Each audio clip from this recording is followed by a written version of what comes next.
Hello and welcome to Automotive Logistics special interview with David Resetar, Senior Vice President, Global Head of Vertical Market Automotive at DSV.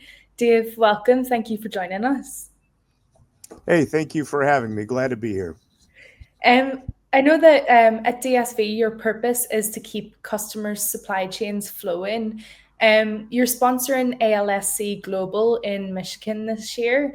What do you expect to be the main solutions raised at the conference to ensure supply chains are operating smoothly despite these global disruptions like tariffs?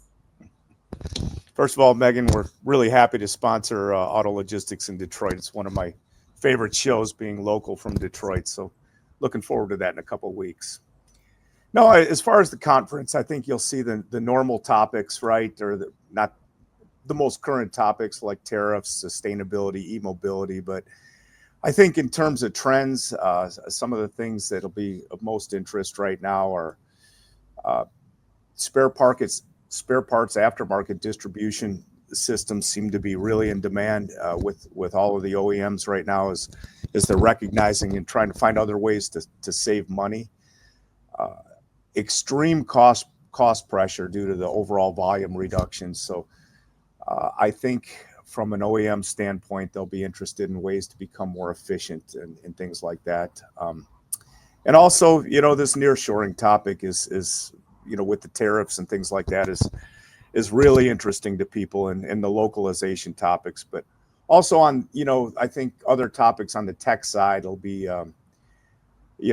continuing cybersecurity. I know is a big area of interest now that cars are more connected, and then the AI and the real time visibility topics. So I think those are kind of the trending ones that we'll be looking forward to talk about. Yeah, definitely. And I think AI and software might come into this, but I know that you move millions of shipments for your customers every year across multiple transport modes. How do you combat supply chain challenges doing that to ensure reliable and efficient logistics? Yeah, yeah, good question, Megan. If I had the answer to that, I wouldn't be spending my winters in Detroit. That's for sure. No, no, I think supply chain challenges will always be there. They're not going to go away. You have to embrace them. You have to learn from them, right? I mean, I think the biggest thing we can do to help and keep supply chains flowing, and when you move thousands of shipments, millions of shipments, right? You're going to have challenges, right? So I think first thing is recognizing some of the trends and staying ahead of them, right? To coach and advise our customers. That's probably one of the biggest things is recognizing some of these trends that are happening and getting in early and doing that.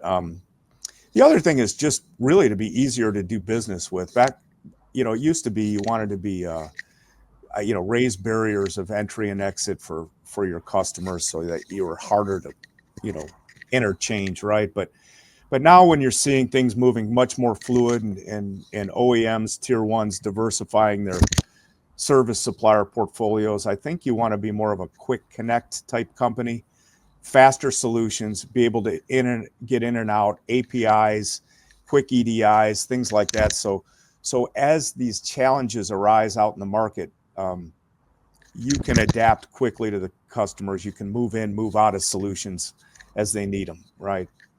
Yeah. Um, that's probably it. And the other, just the last thing I'll add to that are, just more of a trend to shared risk scenarios. I mean, you used to contract, for 3 years, even 1 year, right? But with all of these challenges, disruptions, changes, it changes the commercial setups, right? So you're constantly having these discussions about different commercial levels. So I think shared risk scenarios, the way we contract up front, the way we agree to do business together to make it more flexible when these challenges occur, helps both sides.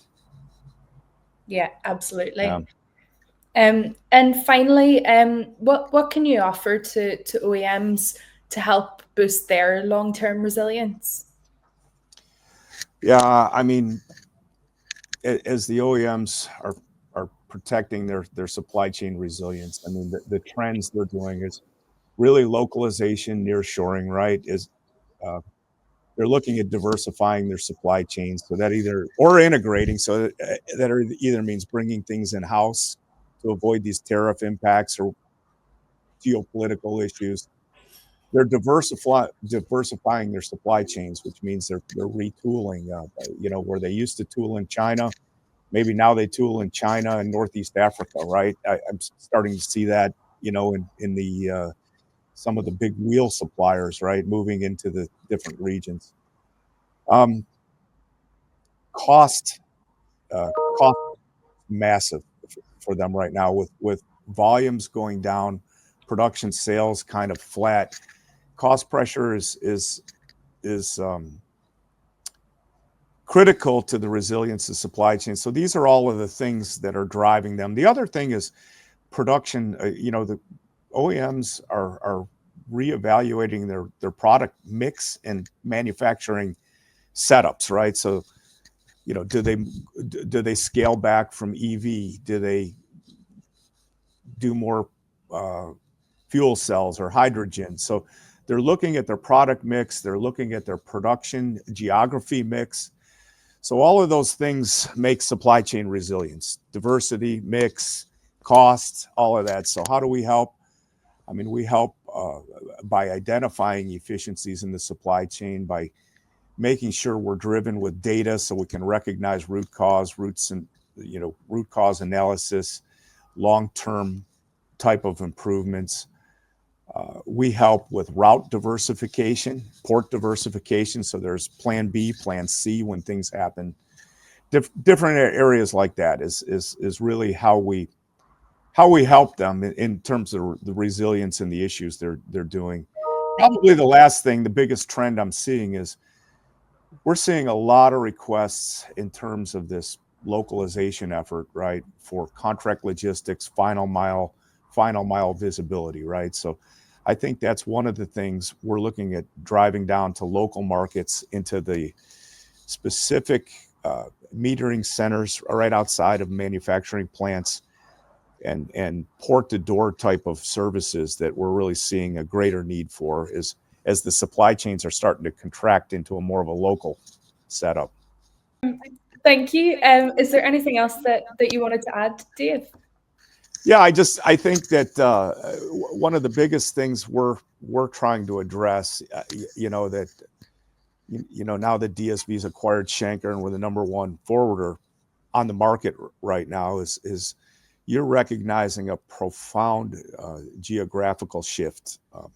You're starting to see emergence in markets, localized markets like India, Northeast Africa, Morocco, Mexico, maybe even a shift to Southern Europe to some degree, China, of course, right? So what we're doing is reevaluating our regional strategies into a more of a localized strategy where we're focusing on these specific markets, where you're starting to see these markets explode and grow beyond the automotive normal market increase. So as we're doing that, we're looking at recruiting people in these areas, increasing our talent in these areas, maybe investing where we used to have a partner relationship, setting up DSV offices so that we can support our customers in this more local geographical shift, because I don't think it's coming back. You're starting to see Mekong as well, right? Thailand, areas like that, out of China, out of basic Europe. So I think that's the other thing that's kind of out there that a lot of the large forwarders are starting to deal with. Yeah, absolutely. That's really interesting. Well, thank you so much for your time, Dave, and we look forward to seeing you at ALSC Global. Thank you. No, I greatly appreciate you guys taking the time to talk to me. It's always great to talk about supply chain and all of the exciting topics we deal with. Thank you.